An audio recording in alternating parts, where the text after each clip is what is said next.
සුබ දවසක් හැමෝටම. ඉතින් අපි අද බලමු Microsoft Word එක පාවිච්චි කරලා QR code එකක් කොහොමද ජෙනරේට් කරගන්නේ කියලා. ඉස්සෙල්ලම අපි මෙන්න මේ විදිහට ටයිප් කරගන්න ඕන display barcode. ඊට පස්සේ ඩබල් කොමා ඇතුලේ ඔබට QR code එකේ අවශ්‍ය details ටික ටයිප් කරගන්න ඕන. අපි ටයිප් කරගමු දිනෙත් සංක, ඊට පස්සේ ටෙලිෆෝන් නම්බර් එකක්,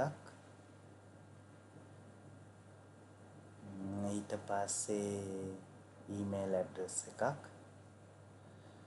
ඒ වගේ ඔබට අවශ්‍ය ඕනම විස්තරයක් මේ කොමා දෙක ඇතුලේ ටයිප් කරගන්න පුළුවන්. ඒ කොමා දෙක ඇතුලේ තියෙන ඩීටේල්ස් තමයි QR code එකේ පෙන්වන්නේ.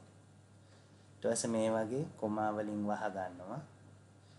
පටන් ගන්නකොට කොමා දෙකයි, අවසානයේ කොමා දෙකයි. ඊට පස්සේ QR කියලා ටයිප් කරගන්නවා.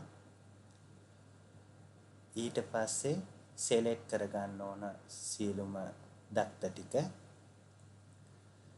ඊට පස්සේ control එකයි F9 බටන් එක පාවිච්චි කරලා සංගල වරහන් දා ගන්නවා.